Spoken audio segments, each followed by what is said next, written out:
இன்றைக்கி நம்ம 2020 போன வருஷம் ரிலீஸ் ஆன ஹெலாரோ அப்படின்னு சொல்லிட்டு ரொம்பவே சூப்பரான ஒரு குஜராத்தி படத்தை பார்க்க போகிறோம். ஒரு சில படங்கள் பார்க்குறப்ப தான் நம்ம அந்த படத்துக்குள்ளேயே போகிற மாதிரி ஃபீல் ஆகும். அவங்க அழுதாங்கன்னா நம்மளும் அழுவோம், அவங்க சிரித்தாங்கன்னா நம்மளும் சிரிப்போம். அது போல் ஒரு படம். இந்த படத்துடைய கிளைமேக்ஸில் ஒரு சீன் வச்சுருப்பாங்க, அப்படியே புல்லரிச்சு போச்சு. இந்த படம் பார்த்து முடிக்கிறப்ப அப்படியே உங்களுக்கு ஒரு ஃபீல் வரும். ஒரு கிராமத்தை காமிக்கிறாங்க. அந்த கிராமத்தில் பெண்களை அடிமையாக மட்டுமே யூஸ் பண்ணுற ஆண்கள் இருக்காங்க. கடைசியில் அந்த பெண்கள்லாம் எங்களுக்கும் சுதந்திரம் வேணும்னு வெளியே வந்தாங்களா இல்லையா அப்படின்னு சொல்கிற படம் தான் இந்த ஹெலாரோ. இந்த படத்துடைய ஒன்லைனர் கேட்குறப்பவே என்னடா இது படம் மொக்கையாக இருக்குமோ அப்படின்ற மாதிரி தான் உங்களுக்கு தோணும். ஆனால் படத்தை பார்த்து முடிச்சிங்கன்னா கண்டிப்பாக அப்படி சொல்ல மாட்டீங்க. சரி வாங்க இந்த படத்தை டீட்டெயிலாக பார்க்கலாம். அதுக்கு நம்ம சேனலை சப்ஸ்கிரைப் பண்ணிக்கோங்க, பக்கத்தில் வர பெல்லையும் கிளிக் பண்ணிக்கோங்க. இந்த படத்துடைய ஸ்டார்டிங் சீனில் ஒரு ஆளை காமிக்கிறாங்க. அவர் பயங்கரமாக ரெடி ஆகிட்டு கத்தி கித்திலாம் எடுத்துக்கிட்டு வெளியே போகிறாரு.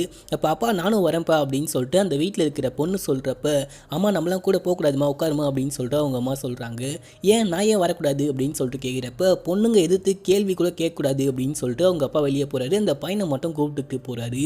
அம்மா நம்மளா டான்ஸ் ஆடக்கூடாதம்மா அப்படின்னு சொல்லிட்டு கேட்குறப்ப அவங்க அம்மாவுடைய கண்ணிலேருந்து தண்ணி வரதை கண்டி வார்த்தை வரவே இல்லை. இந்த படம் நடக்கிற காலகட்டம்னு பார்த்தீங்கன்னா 1975 குஜராத்தில் இருக்கிற ஒரு கிராமத்தை காமிக்கிறாங்க. இப்போ இந்த கிராமத்தில் மழை பெஞ்சு கிட்டத்தட்ட 3 வருஷம் ஆகுது அப்படின்னு சொல்லிட்டு பேசிகிட்டு இருக்காங்க. ரேடியோவில் எப்படா மழை செய்தி சொல்லுவாங்க, மழை பெய்யுன்னு சொல்லுவாங்களா சொல்ல மாட்டாங்களா அப்படின்னு சொல்லிட்டு எல்லாருமே காதை வச்சு கேட்டே இருக்காங்க. அப்போ அந்த ஊருடைய தலைவர் வர்றாரு.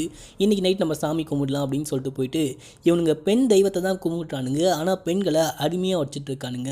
அப்படிங்க இருக்கிற ஆண்கள்லாம் சேர்ந்துக்கிட்டு அந்த குஜராத்துடைய பாரம்பரிய நடனமான கர்பாவை ஆடுறாங்க. அந்த கர்பா ஆடணும்னு சொல்லிட்டு பொண்ணுங்களுக்கும் ரொம்ப ஆசையாக இருக்குது. அந்த சத்தத்தை கேட்டு வெளியே போக முடியாதா அப்படின்னு சொல்லிட்டு தவிக்கிறாங்க. இந்த ஊர் பெண்கள் கர்பா ஆடக்கூடாது அப்படின்னு சொல்லிட்டு தடை பண்ணி வச்சுருக்காங்க. இப்போ அப்படியே மறுநாள் காலைல காமிக்கிறாங்க. இந்த ஊரில் தான் தண்ணி பஞ்சம்னு சொன்னோம் பார்த்தீங்களா, பல கிலோமீட்டர் நடந்து போயிட்டு இவங்க டெய்லி தண்ணி கொண்டு வரணும். அதுக்காக அந்த ஊர் பெண்கள் எல்லாருமே சேர்ந்துக்கிட்டு குடத்தை எடுத்துக்கிட்டு பொடி நடையாக நடந்து போகிறாங்க. அந்த ஊர் ஆண்கள்லாம் உட்காந்துக்கிட்டு வெட்டி கதை பேசிகிட்டு இருக்கிறப்ப அந்த ஊருடைய தலைவர் என்ன சொல்கிறாருன்னா, ஏற்கனவே நம்ம கிராமத்தில் பயங்கரமாக தண்ணி பஞ்சமாக இருக்குது, அந்த விதவை பொண்ணை வேற நம்ம தண்ணி எடுக்க அனுப்பவே மாட்டோம், அதனாலேயே தண்ணி பற்றாக்குறையாக இருக்குது, இப்போ என்ன பண்ணுறதுன்னு தெரியலையே அப்படின்னு சொல்லிட்டு பேசிகிட்டே இருக்கிறப்ப, அந்த பொண்ணை வேறு வழி இல்லை நம்ம அனுப்பி தான் ஆகணும் அப்படின்னு சொல்லிட்டு அங்கே இருக்கிற ஒருத்தன் பேசிகிட்டு இருக்கான். ஏப்பா அந்த பொண்ணை எப்படிப்பா அனுப்ப முடியும், அந்த பொண்ணு தான் விதவையாச்சு அப்படின்னு சொல்லிட்டு பேசிகிட்டே இருக்கிறப்ப, இந்த ஊருக்காரன் ஒருத்தன் சிட்டிக்கு போயிட்டு வேலை பார்த்துட்டு இப்போ தான் ஊருக்குள்ளே வரான். அவன் நிறைய சாப்பாடு துணிமணிலாம் வந்துட்டு இருக்கான். அவன் இந்த விஷயத்தை கேட்டு என்ன சொல்கிறான்னா, என்ன தலைவர் பட்டணத்துக்கு போனீங்கன்னா அங்கே இருக்கிற பொண்ணுங்களாம் சினிமா தேட்டருக்கு போகிறாங்க, நீங்கள் என்னன்னா ஒரு விதவை பொண்ணை 1.5 வருஷமாக வீட்டுக்குள்ளே அடைச்சி வச்சிருக்கீங்க, தண்ணி எடுக்க கூட விட மாட்டீங்கன்னு சொல்கிறீங்க, சும்மா அமுச்சு விடுங்க தலைவரே அப்படின்னு சொல்கிறப்ப அந்த ஊர் தலைவரும் கொஞ்சம் யோசிச்சு பார்த்துட்டு, நம்ம ஊருக்கு கண்டிப்பாக தண்ணி தேவைப்படுது, அந்த ஒரு காரணத்துக்காக மட்டும் அந்த விதவை பொண்ணை கூட அனுப்பி வைக்கலாம், ஆனால் ஊர் பொண்ணுங்க யாருமே வந்துட்டு அந்த விதவை பொண்ணுங்க கிட்ட பேசக்கூடாதுன்னு சொல்லிட்டு சொல்லி வச்சிடலாம் அப்படின்னு சொல்லிட்டு பேசிட்டு இருக்காங்க. இந்த டைமில் அப்படியே நம்ம ஹீரோயினை காமிக்கிறாங்க. நம்ம ஹீரோயின் இந்த ஊருக்கார பையனை ஒருத்தனை கல்யாணம் பண்ணிட்டு இந்த ஊருக்குள்ளே வராங்க. அவன் வந்துட்டு ராணுவத்தில் வேலை பார்த்துட்டு இருப்பான். 10 நாள் லீவில் வந்திருப்பான். அந்த 10 நாள் லீவில் கல்யாணம் பண்ணிட்டு போயிடலாம் அப்படின்னு சொல்லிட்டு நம்ம ஹீரோயினை கல்யாணம் பண்ணிட்டு வந்திருக்கான். நம்ம ஹீரோயின் கிட்ட அவன் கேட்குறான், நீ எத்தனாவது படிச்சிருக்க அப்படின்னு சொல்லிட்டு கேட்குறப்ப 7th அப்படின்னு சொல்லிட்டு ஹீரோயின் சொல்கிறாங்க. ஐயோ அவ்வளோ படிச்சிருக்கியா, பொண்ணுங்களாம் அவ்வளோ படிக்கக்கூடாது, அவ்வளோ படித்தா அவங்களுக்குலாம் கொம்பு மலைச்சிருமே, ஒழுங்காக அந்த கொம்பை நீங்களே சீவி வச்சிருங்க, நான் சீவுன்னா வலிக்கும் அப்படின்னு சொல்லிட்டு அவன் சொல்கிறான். இப்போ அப்படியே ஹீரோயின் பார்க்குறாங்க, இவ்வளோ கொடூரமான ஒருத்தனை நம்ம கல்யாணம் பண்ணிட்டு வந்திருக்கோம், இவனே இவ்வளோ கொடூரமாக இருக்கானா, இந்த ஊருக்காரனுங்க எப்படி இருப்பாங்க அப்படின்னு சொல்லிட்டு ஹீரோயின் ரொம்பவும் ஃபீல் பண்ணுறாங்க.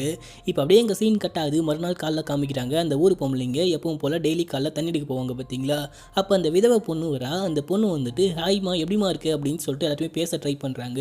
அந்த பொண்ணுங்க எல்லாருமே அப்படியே அமைதியாக இருக்காங்க. அந்த விதவை பொண்ணுகிட்ட பேசக்கூட மாட்டாங்க. அவங்க ரொம்ப மனசு கஷ்டப்படுறாங்க. இப்போ அப்படியே நம்ம ஹீரோயினுடைய மாமியார் வந்துட்டு, ஏமா நீயும் தண்ணி எடுத்துக்கிட்டு வரப்போமா அப்படின்னு சொல்கிறப்ப நம்ம ஹீரோயின் கிளம்புறாங்க. அப்போ நம்ம ஹீரோயின் கொஞ்சம் நல்ல துணி போட்டிருப்பாங்க. இந்த நல்ல துணிலாம் அங்கே போட்டுக்கிட்டு போகக்கூடாது அப்படின்னு சொல்லிட்டு ஒரு அழுக்கு துணி எடுத்துக்கிட்டு வந்து போத்தி விட்டுறாங்க. அந்த தலையிலேருந்து அந்த துணியை கூட எடுக்கக்கூடாது அப்படின்னு சொல்கிறாங்க. அப்படியே நம்ம ஹீரோயின் வந்துட்டு அந்த பொண்ணுங்க கூட சேர்ந்துக்கிட்டு ஜாலியாக பேசிக்கிட்டே தண்ணி எடுக்க போகிறாங்க. ஏமா நீ பட்டணத்துலேருந்து வந்திருக்க, நீ நல்லா படிச்சிருப்பல அப்படின்னு சொல்லிட்டு கேட்குறப்ப 7th கிரேட் அப்படின்னு சொல்லிட்டு ஹீரோயின் சொல்கிறாங்க. ஓ அவ்வளோ படிச்சிருக்கியா அப்படின்னு சொல்லிட்டு பேசிக்கிட்டு போயிட்டே இருக்காங்க. ஏன்னா அந்த ஊர்லேயே நம்ம ஹீரோயின் மட்டும்தான் கொஞ்சமாச்சு படித்த பொண்ணு. எல்லாருமே சேர்ந்துக்கிட்டு அங்கே இருக்கிற கொஞ்சம் தூரத்தில் இருக்கிற ஒரு ஏரிக்கு தண்ணி எடுக்க போகிறாங்க. அங்கே அந்த விதவை பொண்ணு தலையில் இருக்க துணி எடுத்துட்டு அப்படியே வானத்தையே அண்ணாந்து பார்த்துட்டு இருக்காங்க. அவளுக்கு என்ன ஆச்சு, பைத்தியம் முடிச்சு போச்சா, தலையில் இருக்க துணி நாத்துட்டா அப்படின்னு சொல்லிட்டு அங்கே இருக்கிற ஒரு பொண்ணு சண்டைக்கு போகிறப்ப, இருங்க போகாதீங்க, அந்த பொண்ணு 1 வருஷம் ஜெயில் வாழ்க்கைக்கு அப்புறம் வெளியே வந்திருக்கா, அவள் எவ்வளோ கொடுமையான வாழ்க்கையை அனுபவிச்சிருப்பா தெரியுமா அப்படின்னு சொல்லிட்டு ஹீரோயின் சொல்கிறப்ப, நீ சொல்கிறதும் கரெக்டு தான் அப்படின்னு சொல்லிட்டு எல்லாருமே தண்ணி எடுக்கிறாங்க. நம்ம ஹீரோயின் போய்ட்டு அந்த விதவை பொண்ணுகிட்ட பேசிட்டப்ப அவங்க ஒன்றுமே பேசாமல் கிளம்புறாங்க. நீ அந்த பொண்ணுகிட்ட பேசியிருக்கக்கூடாது அப்படின்னு சொல்லிட்டு அங்கே இருக்கிற ஒரு பொண்ணு சொல்கிறா. பரவாயில்ல அந்த பொண்ணு மனுஷி தானே அப்படின்னு சொல்லிட்டு எல்லாருமே சேர்ந்துக்கிட்டு தண்ணி எடுத்துக்கிட்டு வீட்டுக்கு வந்துட்டுறாங்க. அந்த கிராமத்தில் ஒரு பொண்ணு மட்டும் ப்ரெக்னெண்ட்டாக இருப்பாங்க. அவங்களால தண்ணி எடுத்துக்கிட்டு வர முடியாது அப்படின்னு சொல்லிட்டு இங்கே இருக்கிற பொண்ணுங்க தான் கொஞ்சம் ஹெல்ப் பண்ணுவாங்க. தண்ணியை கொண்டு வந்து வாசல்லையே வச்சுட்டு போயிடுவாங்க. அந்த ப்ரெக்னென்ட் லேடி எந்திரிக்க முடியாமல் எந்திரிப்பாங்க. அந்த விஷயத்தை நம்ம ஹீரோயின் பார்த்துட்டு நீங்கள் அப்படியே உட்காருங்க, நான் உங்களுக்கு ஹெல்ப் பண்ணுறேன் அப்படின்னு சொல்லிட்டு தண்ணியை தூக்கிட்டு போய் வீட்டுக்குள்ளே வைக்கிறாங்க. எத்தனாவது மாதம் அப்படின்னு சொல்லிட்டு கேட்குறப்ப 9வது மாதம் அப்படின்னு சொல்கிறாங்க. ஐயா குழந்தை 8 உதைக்குதுங்க அப்படின்னு சொல்லிட்டு ஹீரோயின் ரொம்ப சந்தோஷப்படுறாங்க. கண்டிப்பாக உங்களுக்கு பெண் குழந்தை தான் பிறக்க போகுது அப்படின்னு சொல்லிட்டு ஹீரோயின் அங்கேருந்து கிளம்புறாங்க. நம்ம ஹீரோயின் அப்படியே வீட்டுக்கு போயிட்டு எதுக்கு சும்மா இருக்கணும், எம்ப்ராய்டிங் பண்ணலாம் அப்படின்னு சொல்லிட்டு எம்ப்ராய்டிங் பண்ணிகிட்டே இருக்கிறப்ப நம்ம ஹீரோயினுடைய மாமியார் பார்த்துட்டு என்னம்மா பண்ணிட்டு இருக்க, இந்த விஷயம் இந்த ஊரில் தடை பண்ணி வச்சிருக்காங்க அப்படின்னு சொல்கிறாங்க. என்னங்க சொல்கிறீங்க, எம்ப்ராய்டிங் பண்ண கூடமா தடை பண்ணி வச்சிருக்கீங்க அப்படின்னு சொல்லிட்டு கேட்குறப்ப இப்போ அப்படியே இந்த கிளவி ஒரு ஃப்ளாஷ்பேக்கை சொல்ல ஆரம்பிக்கிறா. 3 வருஷத்துக்கு முன்னாடி ஒரு விதவை பெண்ணு இந்த ஊரில் வாழ்ந்திருக்காங்க. அவங்களுடைய முக்கியமான வேலையே இந்த எம்ப்ராய்டிங் பண்ணுறது தான். ஊருக்குள்ளேயே வித்துட்டு இருந்திருக்காங்க. சிட்டிலேருந்து ஒருத்தன் வந்து பார்த்துட்டு இந்த விஷயத்தெல்லாம் நானே வாங்கிக்கிறேன், இந்த துணியெல்லாம் நானே வாங்கிக்கிறேன் அப்படின்னு சொல்லிட்டு அந்த துணியை வாங்கிட்டு போயிருக்கான். ஒவ்வொரு நாளும் வந்துட்டு இந்த ஊருக்கு தெரியாமல் அந்த துணியை வாங்கிட்டு போயிருக்கான். இந்த பையன் இந்த வீட்டுக்கு வந்துட்டு போகிற விஷயத்த அந்த ஊர் ஆண் ஒருத்தன் பார்த்துட்டு இருக்கான். இந்த விஷயத்தை இந்த பையனும் பார்த்துட்டு வந்துட்டு நான் வந்துட்டு போகிற விஷயத்த இந்த ஊர் ஆண் ஒருத்தன் பார்த்துட்டான் அப்படின்னு சொல்கிறப்ப இதுக்கு மேலே நான் இந்த ஊரில் ஒரு நிமிஷம் இருந்தால் கூட என்னை வெட்டி கொலை பண்ணிடுவானுங்க, கொலகார பாவிங்க, நானும் உங்க கூட வரேன் அப்படின்னு சொல்லிட்டு உயிருக்கு பயந்துக்கிட்டு அந்த பொண்ணு அந்த பையன் கூட ஓடி போயிட்டு இருக்கா. இந்த விஷயம் தெரிஞ்ச ஊர் ஆண்கள் என்ன பண்ணியிருக்கானுங்கன்னா இது எல்லாத்துக்குமே காரணம் எம்ப்ராய்டிங் ஒர்க் தான் அப்படின்னு சொல்லிட்டு அந்த நூல் அந்த ஊசி எல்லாத்தையுமே தூக்கி கொளுத்திட்டு இதுக்கு மேலே இந்த ஊர் பொண்ணுங்க எம்ப்ராய்டிங் பண்ணவே கூடாது அப்படின்னு சொல்லிட்டு தடை போட்டுட்டு இருக்கானுங்க. அப்படியே போயிட்டு பூசாரி கிட்ட கேட்குறப்ப இது வந்துட்டு சாமி குத்தம் ஆயிடுச்சு, அவங்கள பிடிச்சிக்கிட்டு வந்து பலி கொடுத்தா மட்டும்தான் இது சரியாகும், இல்லைனா இந்த ஊரில் மழை பெய்யாது அப்படின்னு சொல்லிட்டு சாமியார் சொன்னதா இப்போ இந்த கிழவி சொல்லிட்டு இருக்கா. அப்புறம் என்ன விஷயம் தான் நடந்துச்சு அப்படின்னு சொல்லிட்டு கேட்குறப்ப இது வரைக்கும் அவங்கள எங்களால் பிடிக்கவே முடியல, அவங்க ஓடி போனதுக்கு அப்புறம் தான் மழை வர மாட்டேங்குதுன்னு சொல்லிட்டு அந்த கிழவி அங்கேருந்து வெளியே போகிறா. இப்போ நம்ம ஹீரோன் அப்படியே யோசிக்கிறாங்க, இந்த ஊர் மக்கள் இந்த அளவுக்கு அறிவு கேட்டத்தனமாக இருக்காங்க அப்படின்னு சொல்லிட்டு இப்போ அப்படியே அன்றைக்கி நைட்டு காமிக்கிறாங்க. அன்றைக்கி நைட்டு அந்த கர்பா டான்ஸ் ஆடுறதுக்கான ஏற்பாடெலாம் போயிட்டுருக்கு. நம்ம ஹீரோயின் கிட்ட அந்த புருஷங்காரன் வந்துட்டு கர்பா ஆடுவீங்களா உங்கள் ஊரில் அப்படின்னு சொல்லிட்டு கேட்குறப்ப ஆமாங்க நானும் வரவா அப்படின்னு சொல்லிட்டு கேட்குறப்ப என்னது பொண்ணுங்க கர்பா ஆடுறதா, அது எவ்வளோ புனிதமான டான்ஸ் தெரியுமா அப்படின்னு சொல்லிட்டு அவன் பேசிட்டான். இதை பற்றி நீ கொஞ்சம் கூட யோசிச்சு கூட பார்க்கக்கூடாது அப்படின்னு சொல்கிறான். அந்த டைமில் சட்டையில் என்னமோ குத்திக்கிட்டு இருக்கு, வந்து எடுத்து விடு அப்படின்னு சொல்கிறப்ப ரொமான்ஸுக்கு கூட்டிகிட்டு போகிறான். ஆமாண்டா இது மட்டும் வாங்கடா அப்படின்னு சொல்லிட்டு ஹீரோயின் பார்க்குறாங்க. கண்ணிலேருந்து தண்ணி தாரியாக கொட்டுது. இவனுங்க டான்ஸ் ஆடுறத வழக்கம் போல் பொண்ணுங்க பார்த்துக்கிட்டு மட்டும் இருக்காங்க. இப்போ அப்படியே எங்கள் சீன் கட் ஆகுது. மறுநாள் காலைல வழக்கம் போல் பொண்ணுங்க எல்லாருமே தண்ணி எடுக்கலாம் அப்படின்னு சொல்லிட்டு அந்த ஏரிக்கு போகிற வழியில் ஒருத்தரை பார்க்குறாங்க. ஒரு மயக்கத்தில் இருக்காரு போல், அவர் இறந்து கூட போயிருக்கலாம், அவர் பக்கத்துலலாம் போகக்கூடாது அப்படின்னு சொல்லிட்டு பேசிக்கிட்டு போகிறாங்க. அவர் ஒரு வேளை உயிரோடு இருந்தால் நம்ம போயிட்டு ஹெல்ப் பண்ணலாம் அப்படின்னு சொல்லிட்டு ஹீரோயின் சொல்கிறப்ப புருஷனை தவிர மற்ற எந்த ஆண்களையும் ஏறெடுத்து கூட பார்க்கக்கூடாது, வா போகலாம் அப்படின்னு சொல்லிட்டு வலிச்சிக்கிட்டு போகிறாங்க. தண்ணி எடுத்துக்கிட்டு வர வழியில் அந்த ஆள் பயங்கரமாக துடிக்கிறாரு. ப்ளீஸ் தண்ணி கொடுங்க அப்படின்னு சொல்கிறப்ப நம்ம ஹீரோயின் அவருக்கு தண்ணி கொடுக்கலாம் அப்படின்னு சொல்லிட்டு கிட்ட போகிறாங்க. அப்போ அங்கே இருக்கிற ஒரு பொண்ணு நம்ம ஹீரோனுடைய கையை பிடிச்சி வச்சுக்கிட்டு நீ அப்படி பண்ணாத, பாவம் பண்ண போகிற, நம்ம புருஷங்களை தவிர மற்ற யாருக்கும் தண்ணி கொடுக்கக்கூடாது, இது மிகப்பெரிய தெய்வ குத்தமாயிடும் அப்படின்னு சொல்லிட்டு கையை பிடிச்சி வச்சுக்கிறா. ஏற்கனவே நான் பாவப்பட்ட ஜென்மம் தான், நான் தண்ணி கொடுக்க போகிறேன், உங்களுக்குலாம் மனசாட்சியே இல்லை அப்படின்னு சொல்லிட்டு அங்கே இருக்கிற அந்த விதவை பொண்ணு இருக்கா பார்த்தீங்களா, அவள் போகிறப்ப கையை விட்ரி அப்படின்னு சொல்லிட்டு நம்ம ஹீரோயின் போய்ட்டு தண்ணி ஊற்றுறாங்க. அவரும் தண்ணி குடிக்கிறாரு. ரொம்பவும் நன்றி, என்னுடைய உயிரை நீங்கள் காப்பாற்றிருக்கீங்க அப்படின்னு சொல்லிட்டு அவர் அங்கே வந்துட்டு டோல் வச்சுருக்காரு. அந்த மோளம் மாதிரி ஒன்று வச்சுருக்காரு. அந்த மோளத்தை எடுத்துக்கிட்டு போகிறப்ப உங்களுக்கு டோல் வாசிக்க தெரியுமா, எங்களுக்காக வாசிப்பீங்களா அப்படின்னு சொல்லிட்டு ஹீரோயின் கேட்குறாங்க. உடனே அந்த ஊர் பொண்ணுங்களாம் பயப்பட ஆரம்பிக்கிறாங்க. என்னடி பண்ணுற, தெய்வ குத்தமாடி, வாடி போகலாம் அப்படின்னு சொல்லிட்டு கூப்பிடுறாங்க. அப்போ அந்த டோல்கார் என்ன பண்ணுறாருனா, நீங்கள் என்னுடைய உயிரையே காப்பாற்றிருக்கீங்க, நான் உங்களை பார்த்து தான் வாசிக்கக்கூடாது, நான் திரும்பி நின்று வாசிக்கிறேன், நீங்கள் டான்ஸ் ஆடுங்க அப்படின்னு சொல்லிட்டு அவர் திரும்பி நின்று வாசிக்கிறாரு. நம்ம ஹீரோனுக்கு சந்தோஷம் தாங்க முடியல, ஓடி போயிட்டு டான்ஸ் ஆடுறாங்க. அந்த ஊர் பொண்ணுங்களாம் பார்த்துக்கிட்டு நிற்கிறப்ப அவங்களுக்குமே ஆசை வந்துருச்சு. இந்த கர்பா டான்ஸ் அப்படின்றது அவங்களுடைய பாரம்பரிய நடனம். கண்டிப்பாக இதுக்கு முன்னாடி அவங்க ஆடி இருப்பாங்க. கல்யாணம் பண்ணிக்கிட்டு இந்த ஊருக்கு வந்ததுக்கு அப்புறம் இந்த ஊரில் மட்டும்தான் தடை பண்ணி வச்சிருக்காங்க. அப்படியே இந்த ஒவ்வொரு பொண்ணுங்களா எந்திரிச்சு டான்ஸ் ஆட ஆரம்பிக்கிறாங்க. ரொம்ப சந்தோஷமாக இந்த சீனை காமிச்சிருப்பாங்க. என்னதான் டான்ஸ் ஆடினாலுமே பாதி பொண்ணுங்க பயந்துக்கிட்டே வந்திருக்க மாட்டாங்க. அப்படியே உங்க டான்ஸ் ஆடி முடிச்சுட்டு அந்த டோல் அடிச்சவருக்கு தேங்க்ஸ்ன்னு சொல்லிட்டு அங்கேருந்து கிளம்புறப்ப டான்ஸ் ஆட வராமல் கொஞ்சம் பொண்ணுங்க இருந்தாங்க பார்த்தீங்களா, அவங்க என்ன சொல்கிறாங்கன்னா, நீங்கள் ஆத்தாவுடைய சாபத்துக்கு ஆளாயிட்டீங்க, இது வந்துட்டு தெய்வ குத்தமாயிடுச்சு, கண்டிப்பாக இதுக்கு நீங்கள் அனுப்பி அப்படின்னு சொல்கிறாங்க. இங்கே டான்ஸ் ஆடின பொண்ணுங்களுக்குலாம் பயம் தாங்க முடியல. ஐயோ வீட்டில் இருக்கவங்களுக்கு என்ன ஆச்சோ தெரியலையே அப்படின்னு சொல்லிட்டு வீட்டுக்கு போயிட்டு தூங்கிட்டு இருக்கிற ஒரு கிழவியை எழுப்புறாங்க. அந்த கிழவி எதிர்க்கவே இல்லை. ஐயோ அம்மா போயிட்டீங்களா அப்படின்னு சொல்லிட்டு கேட்குறப்ப அந்த மாமியாக்காரி நான் இன்னும் போகலம்மா அப்படின்னு சொல்கிறா. அப்படியே இன்னொரு வீட்டில் இன்னொரு பொண்ணு சாமி கும்பிட்டுட்டு கையில் தாயத்தெல்லாம் கட்டி விட்டுறா, புருஷனுக்கு மந்திரிச்சுலாம் விட்டுறாங்க. இன்னொரு பொண்ணு தூங்கிட்டு இருக்கிற புருஷனுடைய மூக்கில் கை வச்சு இந்த ஆள் மூச்சு விட்டுறாரா அப்படின்னு சொல்லிட்டு செக் பண்ணுறா. இப்போ அப்படியே மறுநாள் காலைல காமிக்கிறாங்க. இப்போ மறுநாள் வரப்ப நேற்று நம்ம வீட்டில் ஏதாவது நடந்துச்சு, எதுவும் நடக்கலை, ஏதாவது தப்பாக நடந்துச்சு, எதுவும் நடக்கலை, அப்போ மறுபடியும் நம்ம டான்ஸ் ஆடலாம் அப்படின்னு சொல்லிட்டு அந்த டோலுக்காரன் டோல் அடிக்க சொல்லிட்டு இவங்க செம்மையாக சந்தோஷமாக டான்ஸ் ஆடுறாங்க. இப்போ அப்படியே எங்கள் சீன் கட் ஆகுது. நம்ம ஹீரோனுடைய வீட்டில் காமிக்கிறாங்க. ஹீரோனுடைய ஹஸ்பண்ட் வந்துட்டு 10 நாள் லீவ் முடிஞ்சு ராணுவத்துக்கு கிளம்பிட்டு இருக்கான். நீ எப்படா அவனுடைய பொண்டாட்டியை கூப்பிட்டு கூப்பிட்டுட்டு போவ அப்படின்னு சொல்லிட்டு அந்த பையனுடைய அம்மா கேட்குறப்ப, நான் என்னம்மா ராணுவத்துக்கு தோசை சுடுவாமா போயிட்டுருக்கேன், துப்பாக்கி சுட போயிட்டுருக்கேம்மா, அந்த பொண்ணை எப்படி கூப்பிட்டுக்கிட்டு போக முடியும், அந்த பொண்ணை நீங்களே பார்த்துக்கோங்க அப்படின்னு சொல்லிட்டு நம்ம ஹீரோயின் கிட்ட போயிட்டு ஒழுங்காக எங்கள் அம்மா சொல்கிற மாதிரி கேட்டு இந்த ஊர் சொல்கிறபடி கேட்டு நடந்துக்கோ அப்படின்னு சொல்லிட்டு அவன் அங்கேருந்து கிளம்பி போகிறான். இப்போ அந்த ஊரில் ஒரு லேடி வந்துட்டு ப்ரெக்னெண்ட்டாக இருந்தாங்க பார்த்தீங்களா, அவங்களுக்கு பிரசவ வலி வந்துருச்சு. அந்த ஊருடைய கிளவி போயிட்டு பிரசவம் பார்க்குறா. பிரசவம் பார்த்துட்டு வெளியே வந்துட்டு பெண் குழந்தை பிறந்தது, ஆனால் பிறக்கும் போது இறந்து பிறந்துச்சு அப்படின்னு சொல்லிட்டு அந்த கிளவி சொல்கிறா. இந்த ஊருக்காரங்களாம் ரொம்பவும் கவலைப்படுறாங்க. அந்த டோல் அடிக்கிறவன் டோல் அடிக்க ரெடியாக இருக்கான். இந்த ஊர் பொண்ணுங்களாம் ரொம்பவும் கவலைப்பட்டுக்கிட்டு டான்ஸ் ஆடாமல் தண்ணி எடுக்க போகிறாங்க. அப்போ அங்கே இருக்கிற ஒரு பொண்ணு நம்ம ஹீரோயினை பிடிச்சிக்கிட்டு செம்மையாக திட்டுறா. எல்லாத்துக்குமே நீ மட்டும்தான் காரணம், உன்னால் தான் தெய்வ குத்தமாகி அந்த குழந்தை இறந்து போயிடுச்சு, அந்த குழந்தைய ஆத்தா தண்டிச்சிட்டா அப்படின்னு சொல்கிறப்ப அங்கே விடோ இருக்காங்க பார்த்தீங்களா, அவங்க என்ன சொல்கிறாங்கன்னா, சாமி குத்தம் ஆயிடுச்சுன்றது கூட நான் ஒத்துக்கிறேன், ஆனால் பிறக்கவே இல்லாத அந்த குழந்தை என்ன பாவம் பண்ணிச்சு, கடவுள் என்ன காரணத்துக்காக பிறக்கவே இல்லாத குழந்தைய தண்டிக்கணும், அப்படி ஆத்தா கோவப்பட்டு சாமி குத்தமாக இருந்தால் கூட நம்மளை தானே தண்டிச்சிருக்கணும் அப்படின்னு சொல்கிறப்ப, நீ விதவை பொண்ணு, நீ பேசக்கூட கூடாது அப்படின்னு சொல்லிட்டு அந்த பொண்ணை அடக்கி வைக்கிறாங்க. இப்போ அப்படியே இன்றைக்கி நைட்டு காமிக்கிறாங்க. அந்த ஊர் பொண்ணுங்களாம் அந்த ப்ரெக்னென்ட் லேடியுடைய வீட்டுக்கு போயிட்டு அவங்களுக்கு ஆறுதல் சொல்லிட்டு இருக்காங்க. அவங்க பயங்கரமாக அழுதுட்டு இருக்காங்க. அந்த டைமில் நம்ம ஹீரோயினை வச்சுக்கிட்டு உன்னுடைய குழந்தை இறந்து போனதுக்கு இந்த பொண்ணு தான் காரணம் அப்படின்னு சொல்கிறப்ப, நீங்கள் என்ன சொல்கிறீங்க அப்படின்னு சொல்லிட்டு அந்த ப்ரெக்னென்ட் லேடி கேட்குறாங்க. நானே சொல்கிறேன் அப்படின்னு சொல்லிட்டு நம்ம ஹீரோயின் நடந்த விஷயத்தெல்லாம் சொல்கிறாங்க. நாங்கள் தண்ணி எடுக்க போகிறப்ப ஒரு டோல் வாசிக்கிறவரை பார்த்தோம், அவருக்கு நாங்கள் தண்ணி கொடுத்து உயிரை காப்பாற்றினோம், அவர் அதுக்கு பதிலாக எங்களுக்கு டோல் வாசித்தார், நாங்கள் சந்தோஷமாக டான்ஸ் ஆடினோம், நாங்கள் டான்ஸ் ஆடின காரணத்தினால தான் கடவுள் கோவப்பட்டுக்கிட்டு உன்னுடைய குழந்தைய தண்டிச்சிட்டாரு அப்படின்னு சொல்லிட்டு இந்த பொண்ணுங்க நினச்சிட்டு இருக்காங்க. அவங்க சொல்கிறது உண்மையாக இருந்ததுன்னா, நான் பண்ணதான் தப்பு நீ நினச்சிக்கிட்டு இருந்தேன்னா நீ என்ன என்ன வேணால் பண்ணலாம், நீ எனக்கு என்ன தண்டனை வேணால் கொடுக்கலாம் அப்படின்னு சொல்கிறப்ப, அதெல்லாம் ஒன்றும் காரணம் இல்லை, இது ரொம்பவும் முட்டாள்தனமாக இருக்குது, இது எல்லாத்துக்குமே காரணம் என்னுடைய ஹஸ்பண்ட் தான். அந்த ஆள் கிட்ட எத்தனையோ வாட்டி சொல்லியிருக்கேன், என் பக்கத்தில் உட்காந்துக்கிட்டு புகை பிடிக்காதீங்க அப்படின்னு சொல்லிட்டு, அவர் அந்த பைப்பு பிடிச்சி தான் என்னுடைய குழந்தை இறந்து போயிடுச்சு, அந்த புகையை நான் சுவாசிச்சதுனால தான் இவ்வளோ பிரச்சனை அப்படின்னு சொல்லிட்டு இந்த லேடி சொல்கிறாங்க. நீங்கள் சந்தோஷமாக போயிட்டு கர்ப்பம் ஆடுங்க, எனக்கும் ரொம்ப ஆசையாக இருக்குது, நானும் உடம்பு சரியானதுக்கு அப்புறம் உங்கள் கூட சேர்ந்துக்கிறேன் அப்படின்னு சொல்லிட்டு அந்த லேடி சொல்கிறாங்க. இவங்களுக்கும் ரொம்ப சந்தோஷமாயிடுச்சு, நம்ம தப்பு பண்ணல அப்படின்னு சொல்லிட்டு அவங்க புரிஞ்சுக்கிறாங்க. மறுநாள் காலையில் என்ன பண்ணுறாங்கன்னா, அந்த வீட்டில் இருக்கிற பெண் குழந்தைங்க எல்லாரையுமே கூப்பிட்டுக்கிட்டு போகிறாங்க. அந்த டவுன்லேருந்து ஒரு பையன் வந்தான் பார்த்தீங்களா, அந்த பையன் நோட் பண்ணுறான், என்ன இவங்க சம்மந்தமே இல்லாமல் பெண் குழந்தைங்கள்லாம் தண்ணி எடுக்க கூட்டிகிட்டு போகிறாங்களே அப்படின்னு சொல்லிட்டு இவன் பார்க்குறான். இவங்க அப்படியே போயிட்டு செம்ம சந்தோஷமாக டான்ஸ் ஆடுறாங்க. டான்ஸ் ஆடி முடிச்சுட்டு எல்லாருமே உட்காந்து பேசிகிட்டே இருக்கிறப்ப ஒரு குட்டி பொண்ணுடைய சத்தம் கேட்குது. அவர் வந்துட்டு திரும்பி நின்று அந்த பொண்ணுங்களுடைய மூஞ்சை பார்க்கக்கூடாது அப்படின்னு சொல்லிட்டு ரேவா ரேவா அப்படின்னு சொல்லிட்டு கூப்பிடுறாரு. அந்த குழந்தை உங்களுடைய குழந்தை மாதிரி நீங்கள் திரும்பி பாருங்க அப்படின்னு சொல்லிட்டு ஹீரோயின் சொல்கிறப்ப ரேவா அப்படின்னு சொல்லிட்டு கூப்பிடுறாரு. என்னுடைய பேர் ரேவா இல்லை அப்படின்னு சொல்லிட்டு அந்த பொண்ணு சொல்கிறப்ப, அது என்னுடைய பொண்ணுக்கும் உன்னுடைய வயசு தான் இருக்கும் அப்படின்னு சொல்கிறப்ப, அவள் எங்கே அப்படின்னு சொல்லிட்டு அந்த குட்டி பொண்ணு கேட்குறா. அவர் உடனே ஒரு மாதிரி ஆயிட்டாரு. இங்கே தான் எங்கேயாச்சும் விளையாடிட்டு இருப்பா அப்படின்னு சொல்கிறாரு. நீங்கள் மறுபடியும் எனக்காக அந்த டோல் வாசிக்கிறீங்களா அப்படின்னு சொல்லிட்டு அந்த குட்டி பொண்ணு கேட்குறப்ப, கண்டிப்பாக அப்படின்னு சொல்லிட்டு அவர் வாசிக்க ஆரம்பிக்கிறாரு. இந்த பொண்ணுங்களாம் டான்ஸ் ஆடிட்டு இருக்கிறப்ப அந்த டவுன்லேருந்து வந்தான் பார்த்தீங்களா, அந்த பையன் வந்து பார்த்து அப்படியே முறைக்கிறான்.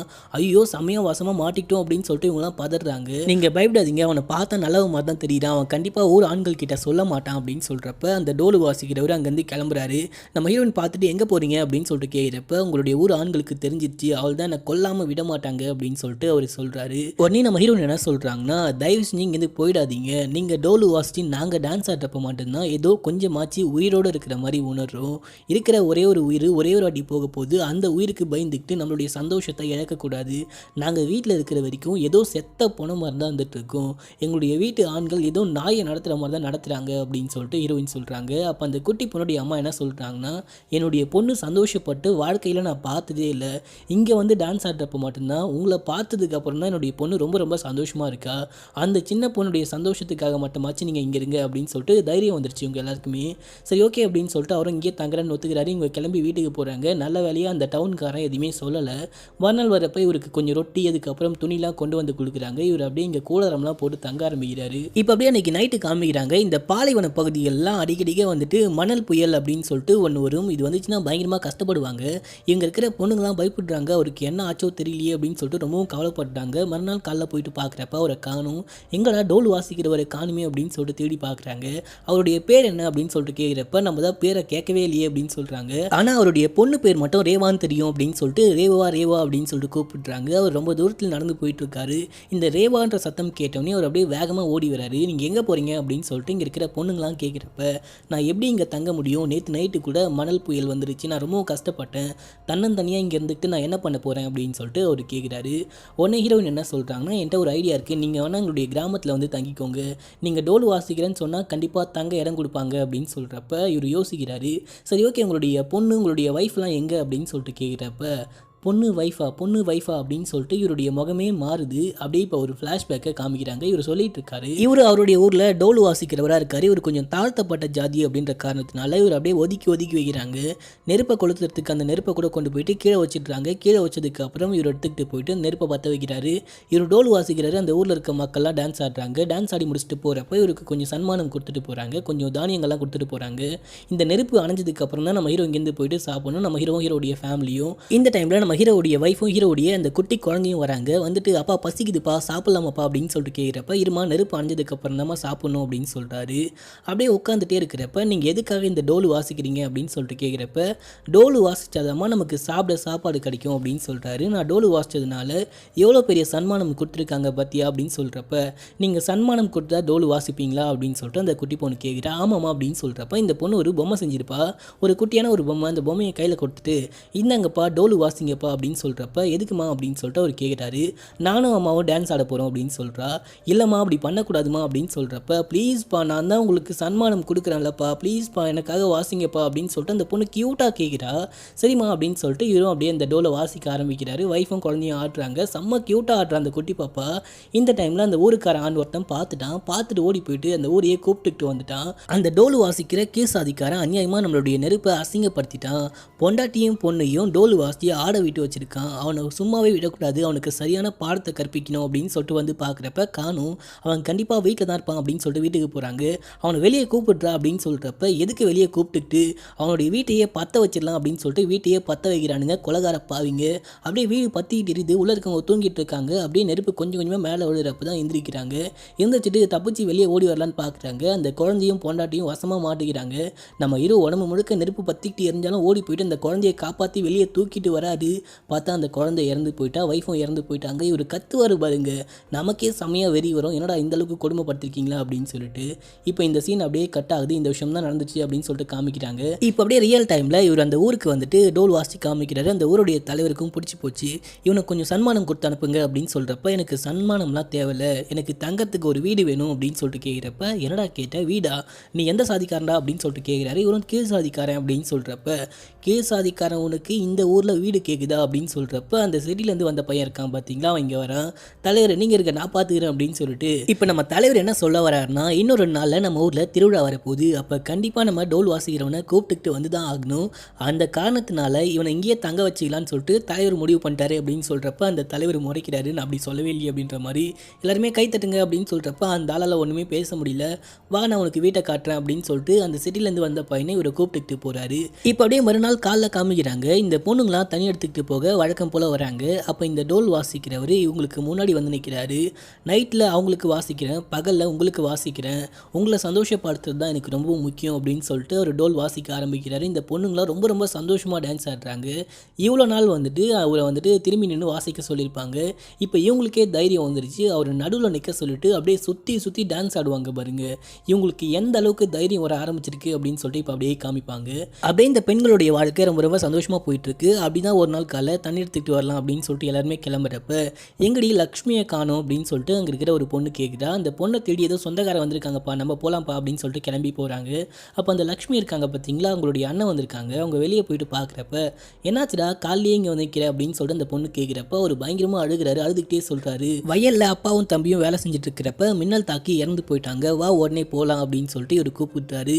இந்த லேடி அப்படியே அழுதுகிட்டே போயிட்டு சாமி கும்பிட்டுறாங்க. எல்லாத்துக்குமே நான் தான் காரணம், நாங்கள் தப்பு பண்ணது தான் காரணம், இது சாமி குத்தம் ஆயிடுச்சு அப்படின்னு சொல்லிட்டு அழுகிறாங்க. என்னமா ஆச்சு அப்படின்னு சொல்லிட்டு மாமியார் கேட்குறப்ப, நடந்த எல்லா விஷயத்தையுமே போட்டு கொடுத்துட்றாங்க. நாங்கள் டான்ஸ் ஆடினதுனால தான் சாமி குத்தமாகி என்னுடைய அப்பாவும் தம்பியும் இறந்து போயிட்டாங்க அப்படின்னு சொல்லிட்டு அந்த பொண்ணு சொல்கிறா. சரி ஓகே நீ கிளம்பு நான் பார்த்துக்கிறேன் அப்படின்னு சொல்லிட்டு அந்த கிளவி போயிட்டு கிளவாங்கிட்டா சொல்லிட்டா. ஊர் ஆண்கள் எல்லாருமே சேர்ந்துக்கிட்டு எவ்வளோ திமிரு இருந்தால் இந்த விஷயத்த பண்ணுவாங்க அப்படின்னு சொல்லிட்டு எல்லாருமே கிளம்புறாங்க.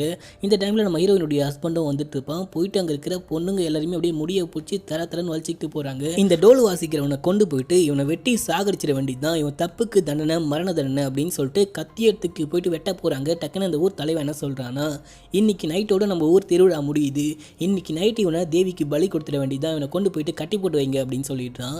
இவனை கொண்டு போயிட்டு அப்படியே கட்டி போட்டு வச்சுருக்காங்க. அங்கே இருக்கிற எல்லா குடிசையில இருந்துமே பொண்ணுங்க அலறாங்க, கத்துறாங்க, பயங்கரமாக சத்தம் கேட்குது. அந்த ஆம்பளைங்க எல்லாருமே போட்டு பொண்ணுங்களை பொலன்னு பொழக்கிறாங்க. இப்போ அப்படியே அன்றைக்கி நைட் ஆகுது, இவனை பலி கொடுக்க வேண்டிய டைமும் வந்துடுச்சு. அந்த ஆள் போய்ட்டு சாமியை கும்பிட்டுட்டு அப்படியே கத்தியை ஓங்குறாரு. டக்குன்னு அந்த சிட்டிலேருந்து வந்த பையன் வந்துட்டு ஒரு விஷயத்த சொல்கிறான். இவனுடைய கடைசி ஆசையை கேட்காமலே இவனை நீங்கள் சாகடிச்சிட்டிங்கன்னா என்னுடைய ஆத்மா இந்த ஊர்லேயே சுற்றி சுற்றி வந்துட்டுருக்கோம், என்னுடைய கடைசி ஆசையை கேளுங்க அப்படின்னு சொல்கிறான். உன்னுடைய கடைசி ஆசை என்னடா அப்படின்னு சொல்லிட்டு கேட்குறப்ப, ஏன்னா நீங்கள் எரிச்சு சாகடிக்கணும், நான் உயிரோடு இருக்கிறப்பவே எரிச்சு சாகடிக்கணும், அதுக்கு முன்னாடி நான் என்னுடைய டோலை வாசிக்கணும் அப்படின்னு சொல்லிட்டு அவன் சொல்கிறான். சரி ஓகே அப்படின்னு சொல்லிட்டு பர்மிஷன் கொடுக்குறாங்க. இவனும் டோலை வாசிக்க ஆரம்பிக்கிறான். செம்மையாக வாசிக்கிறான். இவன் டோலை வாசிக்கிறப்ப நம்ம ஹீரோயின் அந்த வீட்டை தாண்டி வெளியே வராங்க. நம்ம ஹீரோயினுடைய ஹஸ்பண்ட் இந்த விஷயத்தை பார்த்துட்டு, உனக்கு எவ்வளோ திமிரு இருந்தால் நீ அந்த வீட்டை தாண்டி வெளியே வருவ, ஒழுங்காக வீட்டுக்குள்ளே போடி அப்படின்னு சொல்கிறப்ப நம்ம ஹீரோயின் அப்படியே வெளியே வராங்க. இந்த டைமில் அப்படியே கொஞ்சம் கொஞ்சமாக தூரல் விட ஆரம்பிக்குது, கொஞ்சம் கொஞ்சமாக மழை பெய்ய ஆரம்பிக்குது. எவ்வளோ திமிருடி உனக்கு அப்படின்னு சொல்லிட்டு அந்த ஹஸ்பண்ட் கிட்ட வரப்ப, யாரும் இங்கேருந்து நகரக்கூடாது, இவ்வளோ நாள் நம்ம தான் தப்பு பண்ணிட்டோம் அப்படின்னு சொல்லிட்டு அந்த ஊர் தலைவன் இப்போ தான் உண்மையை புரிஞ்சுக்கிறான். இவர் டோல் வாசிக்கிறாரு, நம்ம ஹீரோயின் ஆடுறாங்க. செம்மையாக மழை கொட்டுன்னு கொட்டுது. அந்த ஊரில் இருக்க எல்லா பொண்ணுங்களுமே சேர்ந்துக்கிட்டு செம்மையாக டான்ஸ் ஆடுறாங்க. இந்த விஷயத்த விஷுவலாக பார்க்குறப்ப அப்படியே புல்லரிச்சு போச்சு. அதோட இந்த படத்துடைய ஸ்டோரியும் முடிக்கிறாங்க. இந்த படத்தில் அப்படி என்னதான் விஷயம் சொல்ல வராங்கன்றது உங்களுக்கே கண்டிப்பாக புரிஞ்சிட்ருக்கும். பெண்களுடைய விடுதலைக்கு பெண்கள் தான் போராடணும், அவங்களா முடிவெடுத்து எங்களுக்கு சுதந்திரம் வேணும்னு சொல்லிட்டு வெளியே வர வரைக்கும் அவங்கள ஆண்கள் கொட்டி வீட்டுக்குள்ளேயே தான் உட்கார வச்சிட்ருப்பாங்க அப்படின்ற விஷயத்த சொல்லியிருக்காங்க. இந்த விஷயம் வந்துட்டு இந்தியாவில் நடந்த ஒரு உண்மை சம்பவத்தை தழுவி உண்மையாக ஒரு கிராமத்தில் நடந்த ஒரு விஷயத்தை தான் படமாக எடுத்திருக்காங்க. இப்படிலாம் இந்தியாவில் நடந்திருக்கா அப்படின்னு சொல்லிட்டு கேட்டிங்கன்னா, இன்னமும் இந்தியாவில் நிறைய கிராமங்களில் பெண்கள் படிக்கக்கூடாது, பெண்கள் வெளியே போகக்கூடாது அப்படின்னு சொல்லிட்டு வீட்டுக்குள்ளேயே பூட்டி தான் வச்சுருக்காங்க. நீங்கள் என்ன நினைக்கிறீங்க அப்படின்னு சொல்லிட்டு கமெண்ட்டில் சொல்லுங்கள். இந்த படத்தை பார்த்து முடிகிறப்ப உங்களுக்கு என்ன ஃபீல் இருந்துச்சு அப்படின்னு சொல்லிட்டு கீழே கமெண்ட்டில் சொல்லுங்கள். மறக்காமல் நம்ம சேனலை சப்ஸ்கிரைப் பண்ணிவிட்டு பக்கத்தில் வர பெல் பட்டன் கிளிக் பண்ணுங்கள். அது மட்டும் இல்லாமல் நீங்கள் என்ன இன்ஸ்டாவில் ஃபாலோ பண்ணாமல் இருக்கீங்கன்னா மறக்காமல் ஃபாலோ பண்ணிக்கோங்க. லிங்க் கீழே டிஸ்கிரிப்ஷனில் கொடுத்துருக்கேன். நாளைக்கு ஒரு நல்ல படத்தோட உங்களை வந்து மீட் பண்ணுறேன். அது வரைக்கும் stay connect. Love you guys. By.